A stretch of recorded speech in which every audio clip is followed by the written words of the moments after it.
How do you get rid of hip dips? So first, let's start. Hip dips are normal, but you can get rid of them by significant and regular exercise. However, there's a group of people that exercise doesn't actually get rid of these indentations along the sides of the buttock. So there's three different options to fill out those indentations if this is something that bothers you.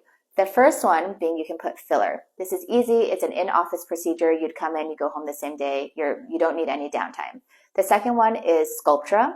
Sculptra is poly-L-lactic acid. This is something that helps to stimulate and build collagen production. This typically lasts around 3 years. If you're lucky, maybe 5. And to step back to filler, that usually lasts about 9 to 12 months.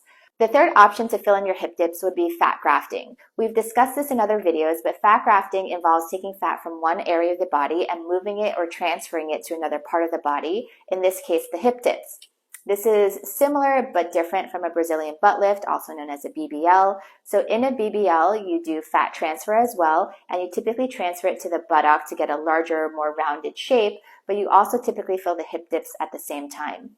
However, you don't have to do both. So in this case, you can just fill in the hip dips if that's something that bothers you. Fat grafting involves liposuction of the fat in other areas you don't want. Typically, people take it from the abdomen or hips.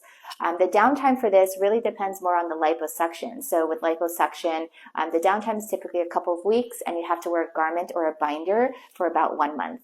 So unlike a BBL, which has very large vessels in the area of grafting, hip dips don't really have that issue, so it's a much safer procedure. We don't really talk about any mortality rates with hip dip fat grafting.